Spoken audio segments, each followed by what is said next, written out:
underneath the surface. Dan is a therapist, and he's also a missionary going to Italy. And myself, I'm a pastor in the town of Bradford. And so from these perspectives of being a Christian missionary worker and a pastor and having the therapist experience, we thought that this would be a really helpful series to talk about purpose. And so one of the things that really comes out, I think, whenever anybody's going through anything difficult, challenging, we always ask the question, why? Why is this happening? Why are we going through this? And I think even the question itself suggests that we're always looking for a meaning, for a purpose, for an understanding of why things are taking place. And that at the center of our being, we make meaning and try to understand purpose in everything that we go through. So we wanted to use this time to look through a few different perspectives. And so what would be a typical perspective that a lot of people would have about the purpose of life?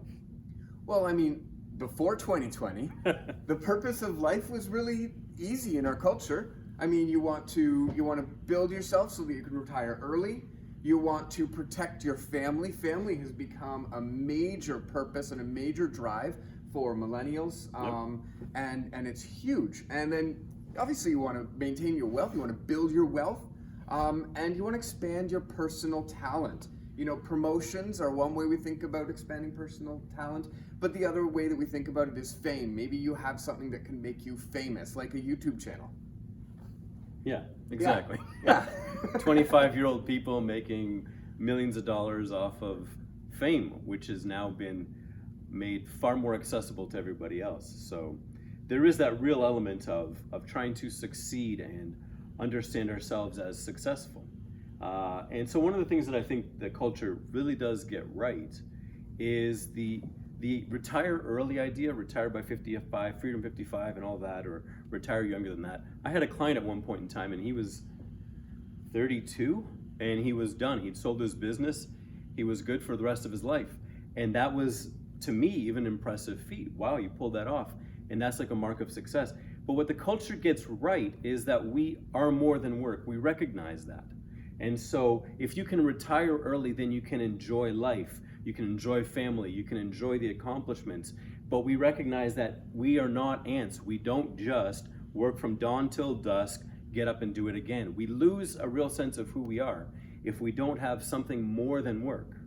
Now, to a workaholic, how does that It is true. Well, I've actually pulled back a lot from being a workaholic, but there is that sense of, like, as a workaholic, there's so much that we say, oh my gosh, work becomes my meaning, it becomes my solitary or my only purpose. And so, you know, that's something that, but you do get the point where to retire early means to take a break, means that there's something more to life than just plain work. And, you know, even as a workaholic, I can acknowledge that. I know that there's something more to life than just plain work. C.S. Lewis talks about pleasure, and you know, he talks about the seaside and mud pies. And he says, in The Weight of Glory and other addresses, it would seem that our Lord finds our desires not too strong, but too weak. Mm-hmm. We are half-hearted creatures fooling about with drink and sex and ambition when infinite joy is offered to us, like an ignorant child who wants to go on making mud pies in a slum because he cannot imagine what it's meant by the offer of a holiday at sea. We are far too easily pleased. And I think that that's some of what, you know, where we see, like, the idea of retirement and enjoying life outside of work is really highlighting. It's saying, you know what, maybe it's not work that fulfills everything. Yeah. So retiring early might be a good goal. And I mean, the world is full of things to enjoy. God made it this way. I always thought, I remember being surprised, went to some museum or went to some space thing or something, and I saw the little packets of dried up food and MREs and all this type of stuff that people can have and eat and sustain themselves. But there's no way that is nearly as flavorful as what is actually available. So there's a joy, a delight, a pleasure that is just offered in life, even in terms of how we feed ourselves. It doesn't have to be this way, but there are joys that are just for our pleasure and our enjoyment. Another thing that the culture does get right is they get the value of family right, and then protecting family. The idea of building our family is so important. And one of the ways that 2020 has really honed in on us is the idea of safety. Yeah. And safety matters. The Proverbs say that a wise man sees trouble from a distance, right? So, safety becomes a big thing for us. Absolutely. And everybody's concerned wearing masks, not wearing masks, what to do to be safe. We all have car insurance, life insurance, house insurance, fire insurance. And so the idea that we want to protect ourselves, and the Bible bears that out. Additionally, there is much of a desire, if you spend any time on the internet at all, to grow your finances, to not lose them, to not squander them, but to invest them in a certain way and make a good return. And this is what the whole capitalist system is based upon. And it suggests that there are ways of growing what we have and succeeding in certain ways. Not all ideas are created equal. Some will get you broke, some will make you rich. And so the wisdom comes in figuring out which thing I'm looking at, whether that's one of the ones that's going to make me rich or make me broke. Right. But the Bible actually values that. God talks about blessing Abraham. He talks about Job was one of the most blessed people in all of the earth. And so Christianity and wealth are not at odds, but unless it becomes a thing that you live for. Right, and so it's not wrong to be like, okay, well, I want to build my assets. I want to be financially responsible. I want to see my assets build more assets. Those goals and those pieces would be called financial prudence and good stewardship. And so we look at those and there's a reward for your contribution and effort and your creativity that exists. And so our perspective of, what do we do for purpose? Well, getting rich, there's a reward for being innovative and coming up with really good ideas. And also expanding talents. I mean, God has given each one of us talents. And as we were setting up here today, I was reflecting on how one of my talents is not the tech side of stuff. Setting stuff up. I don't like that, but there are tons of people who that's where their talent is. And for each one of us, God has given each one of us talents, and we should be working on developing them. And so this series is going to be talking about these purposes and how they mix in and how we order them properly. But just because culture gets some things right, there are some things it misses. Absolutely. So Jim Carrey has this really interesting quote, and you'd be surprised if you haven't heard it before to know that it's coming from Jim Carrey, because by all accounts, he's famous, wealthy, has had fantastic success. But he says, I think everybody should get rich and famous and do everything they ever dreamed of so that they can see that it's not the answer.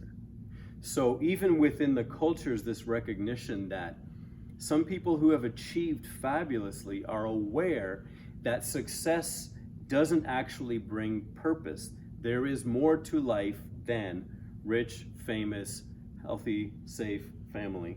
There's more to it than that. Yeah, so, I mean, when I think of Jim Carrey and that quote, I can see why in some people's eyes Jim Carrey has gone off the rails. Like when you hear his rants now, you could start to understand it, because what he was looking for was purpose, was success tied to purpose, and it fell short. And now Michael Phelps actually had the same thing. So he was on a rise in his career and doing fabulous, winning competitions, and he fell into a depression for a period of time because he was succeeding so much, but his life didn't have that sense of purpose anymore. And so you see that tremendous success often wrecks people, which is quite surprising. You would think that if the purpose was this, then achieving it would bring its reward. The rewards don't actually give purpose. So it begs the question, what is purpose? So none of these things are purpose. They might be marks along the way. They might be very good things to enjoy and appreciate. And the Bible may support many of these. Culture supports it. but there's something that's missing, because to have purpose, you have to know what something was created for. And right here we run into a problem with culture at large, secularism, because it denies eternity. It basically says that everything that is and all that can be is tied up in this natural world. It has no originator, it has no design, it has no purpose. It's just science doing its thing. It's just particles of matter interacting with particles of matter. And this is what happens. And so we're left to create our own purpose from this. And so secularism negates the idea of eternity. And if it negates eternity and anything outside of this world, it negates a creator who has given humanity a purpose. And that purpose becomes really foundational to us. And what we've seen in this year, 2020, with meth gators and murder hornets and all of the other funny things, we've also seen the very serious concerns about why is what I'm doing important? And, we can't have success without purpose. So what we're doing now is we're going to be building in kind of where purpose comes from first, so that we can then talk about what it is. And as Dan was just alluding to, that God is the designer of purpose, as opposed to, the missing of God as the one who's setting stuff up, which leads us to subjective purposes. So it's the difference between discovering a purpose versus creating a purpose. We go through life and we discover these things because they are embedded into the very fabric of creation, but we don't go about creating our own purposes. And that's a distinction that needs to be sustained and maintained. And that's one of the things that the church gets right. It has the awareness of eternity. It has the idea that God has created something for a purpose, for a reason. And so it will look at things of eternal value. It will look at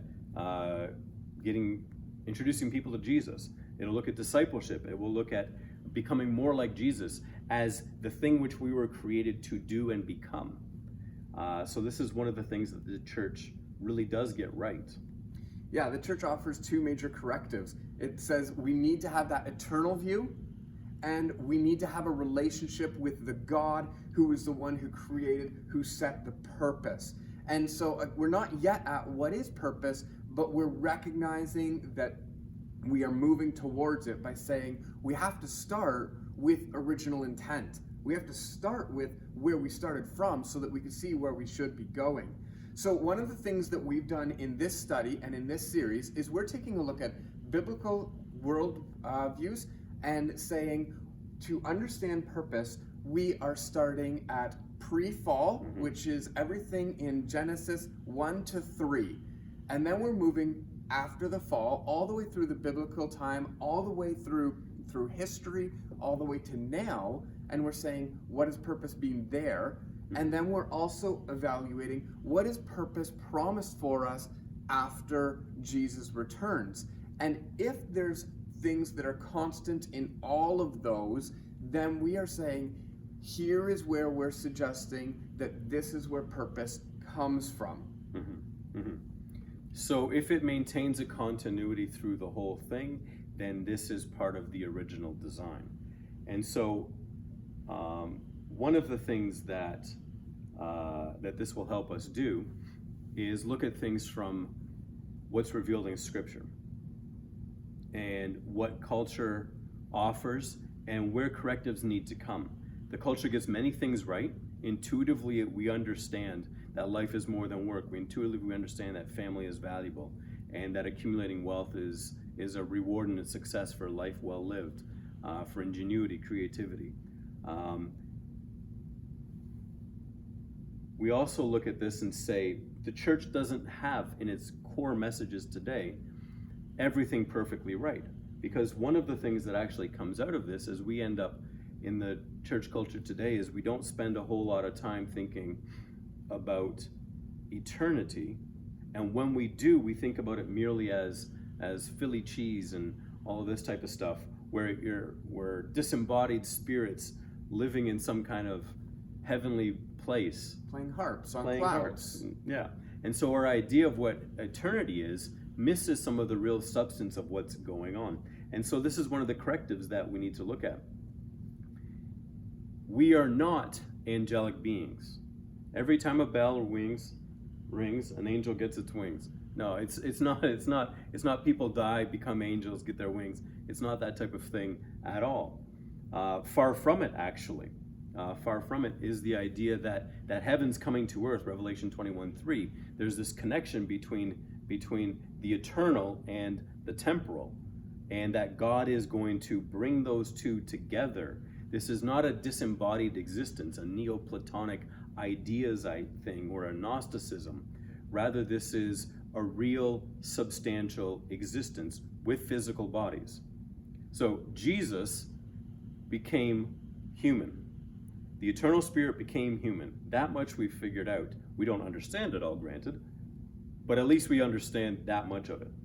But one of the points that's rarely mentioned is that Jesus remains human.